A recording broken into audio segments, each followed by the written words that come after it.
Les gars, le match qu'on attend tous entre Lamine Yamal et Lionel Messi, l'Espagne contre l'Argentine, va se jouer dans un autre stade. Donc c'est officiel, le match il ne se jouera pas au stade qui avait accueilli la finale 2022 entre la France et l'Argentine, et regardez les stades proposés. Donc voilà les 4 stades ayant le plus de chances d'accueillir la finalissima entre l'Argentine et l'Espagne. Le Santiago Bernabéu au Real Madrid, vous imaginez ou pas un Messi vs Yamal au Bernabéu, les gars? Ce serait fou. Au MetLife Stadium à New York, franchement, une finalissima à New York, moi je dis oui tout de suite. Le flow de la prestation, les gars, au Stadio Olimpico à Rome et au Wembley à Londres. Moi, franchement, je dirais soit le Santiago Bernabéu à Madrid, parce que c'est accessible à beaucoup de monde, c'est en Espagne.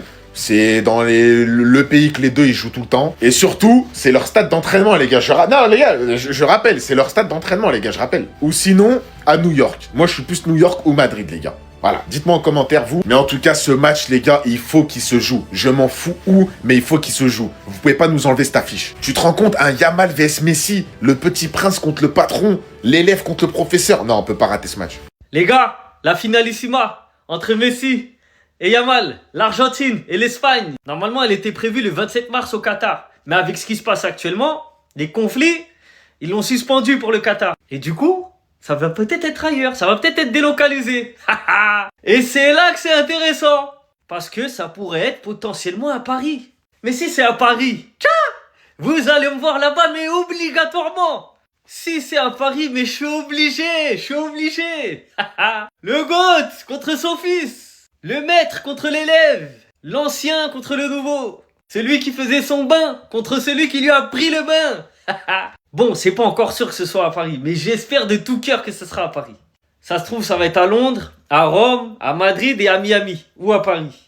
On va pas se mentir, hein, c'est mieux que ce soit à Paris. Qu'ils le mettent au Stade de France ou au Parc des Princes, peu importe. Miami, ça serait de la triche parce que c'est chez Léo. On va pas tricher. Madrid, jamais. Il faut pas leur donner ça. Il faut pas que ça soit à Madrid.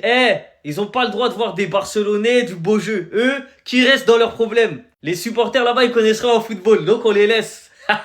Rome, vas-y, c'est l'Europa League, ça y est. Leur stade là, il est vieux, il est ancien, c'est bon.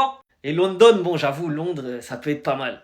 Mais au final, Paris, c'est plus proche de l'Espagne pour Yamal, c'est plus proche de Barcelone pour Messi. Pourquoi on va aller le mettre à Londres sous la pluie? Donc les gars, il faut absolument que la finalissima se déroule à Paris. En plus, demain, ça devait être au Qatar. Les gars, on va pas se mentir. Qatar, Paris, c'est pareil. Donc si c'est pas au Qatar, il faut que ça soit à Paris. Laissez-moi retourner voir une dernière fois mon gosse. La finalissima ne devrait pas se jouer au Qatar et l'Argentine aurait même refusé Madrid. Attendez, bougez pas, je vous explique. La finalissima entre l'Argentine et l'Espagne n'aura pas lieu au Qatar, bien qu'elle soit maintenue au 27 mars. Londres, Milan et Rome sont les villes envisagées pour accueillir ce match. L'Argentine ne veut pas jouer à Madrid. Une décision est attendue dans les 48 prochaines heures. Je vous en supplie, pitié, je suis actuellement à Londres. Je suis à Londres depuis janvier et je pars en juin. Vous savez où faire ça? Finalissima à Londres, à Wembley, l'un des plus grands stades du monde. On y va tous. Je vais pouvoir voir de mes propres yeux Messi et Lamine Yamal sur un même terrain. C'est un bout d'histoire auquel je pourrais assister. S'il vous plaît, je veux pas de troll. Je veux pas de finalissima à Milan, à Rome, mais bel et bien à Londres, dans un stade mythique, le Wembley Stadium. Vous pouvez pas me faire ça. Si je suis chanceux cette année, le Barça passe en quart de finale de LDC et peut affronter Tottenham. Je suis encore une fois à Londres. Si tout se passe bien, avec un peu de chance, on croise les doigts. Mais s'il vous plaît, j'espère que je vais pouvoir au moins vivre un de ces deux matchs. Après, si c'est les deux... Enfin, la fédération marocaine va faire quelque chose de bien depuis la finale de la CAN, les gars. Je vous le disais il y a quelques jours, ce match-là, Argentine-Espagne, cette finalissima, il fallait tout faire pour l'organiser au Maroc. Franchement, je pense que le Maroc pouvait être un vrai candidat pour organiser ce match-là.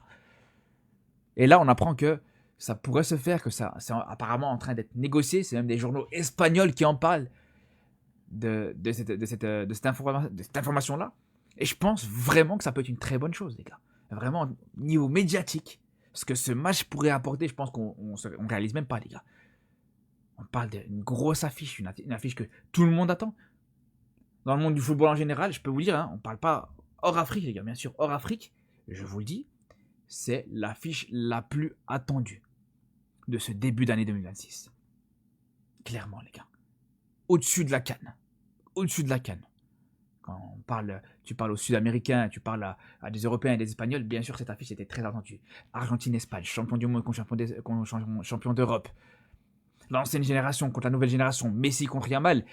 Vraiment, si le Maroc peut organiser ça, ça peut être incroyable, les frères. J'espère vraiment que ça pourrait se faire. Pour une fois, la Liga a une idée incroyable, les frères.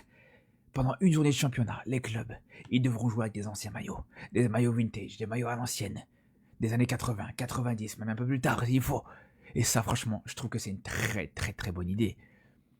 Même si ce maillot, je pense qu'il ne serait pas applicable, vu que là, on laisserait un maillot un peu plus récent. Mais franchement, voir des joueurs actuels, la nouvelle génération, la génération actuelle avec des maillots à l'ancienne, que ce soit du Barça ou même les autres clubs, hein, franchement, je trouve que ça peut être très beau.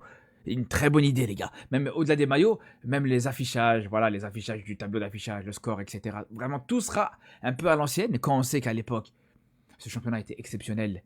À l'époque, on était peut-être sur le meilleur championnat du monde. On se rappelle, surtout moi, j'ai commencé à suivre la Liga au début des années 2000, pardon.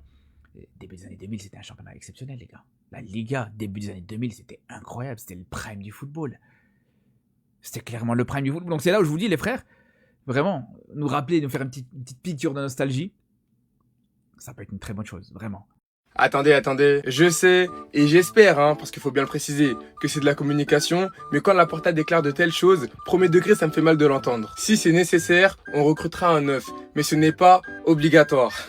C'est pas fini, on va continuer. Nous avons deux excellents attaquants, Ferran et Lewandowski, je suis ravi des deux. Il y a aussi d'autres joueurs qui peuvent évoluer à ce poste, Olmo, Rashford, voire Lamine Yamal, car il peut parfois jouer de manière polyvalente en attaque. Robert Lewandowski à la fin de saison, il va s'en aller. Ferran Torres, son remplaçant actuellement, n'a marqué que 2 buts en 14 matchs en 2026. Il n'a pas marqué lors des 7 derniers matchs. Aujourd'hui, on a appris officiellement que concernant les élections présidentielles au Barça, ça allait se jouer entre Laporta et Victor Font. Et même si Laporta est bien évidemment favori pour être réélu, attention, parce que même si en soi, comme je l'ai dit au début de la vidéo, je pense que ces déclarations c'est de la communication. Il y a 3/4 des Barcelonais et notamment des socios qui sont unanimes sur le fait qu'il faut signer un numéro 9. Et ce genre de déclaration au vu des élections, honnêtement je sais pas si ça va aider. Donc bon, Laporta on verra bien. De toute manière, personnellement moi j'ai envie que Laporta soit réélu. Mais vraiment ce genre de déclaration les gars c'est risqué. Bref, en tout cas n'hésitez pas à me donner vos avis dans les commentaires, histoire de savoir ce que vous en pensez. Et moi je lirai tout ça. Il y en a qui comprennent pas pourquoi Ferran Torres et Araujo ont un passe droit au Barça. C'est simple. Ronald Araujo et Ferran Torres sont les joueurs les plus aimés par tout le vestiaire du FC Barcelone. Déjà parce que c'est les plus anciens, ça fait des années qu'ils sont au Barça, sans compter Ter Stegen qui est vraiment l'ancien. Mais sinon, Ferran Torres, Araujo, Pedri, De Jong, ils sont tous là depuis un moment, donc c'est les anciens. Et c'est les plus appréciés. Déjà, Ferran Torres, c'est le meilleur ami de Pedri, juste pour commencer. Et Araujo, on va pas se mentir, malgré ses erreurs, ça se voit qu'il est attachant. Mais je suis désolé, dans un monde cohérent et normal, ces deux joueurs sont plus au Barça. Ferran Torres, parce que pour l'instant, après on sait jamais, faut enterrer personne. Il a pas le niveau d'être un titulaire au Barça. Il peut être un très bon super sub, mais pas un titulaire. Et actuellement, c'est un titulaire qui joue au poste de numéro 9 et qui a moins de buts que Lamine. Vous pouvez m'expliquer ça par du temps de jeu si vous voulez. Mais en réalité, Ferran Torres a plus de 18 voire 20 grosses actions ratées. C'est des stats et c'est disponible sur internet, faites vos recherches. Araujo a célébré ses 200 matchs, j'espère qu'il va mieux dans sa tête. Mais pour moi, personnellement, au vu de son salaire et surtout au vu de son rôle au Barça, si le Barça cherche un défenseur cet été, alors que t'as Eric, t'as Araujo, t'as Koubarsi, t'as Gérard Martin, t'as même Koundé que tu peux mettre à ce poste et tu vas même prolonger Christensen, c'est qu'il y en a un qui doit partir. Je ne dis pas qui, mais il y en a un qui doit partir. Sinon, vous les gars, vous en pensez quoi? Ramenez-vous sur Snapper sans s'ennuyer. Dans ce mois où on a beaucoup de matchs importants, la Liga et la Ligue des Champions, en prenant en compte les blessés et en étant réaliste, parce que bien évidemment on n'est pas sur FIFA, quel serait votre 11 titulaire? Et n'oubliez pas les blessés les gars.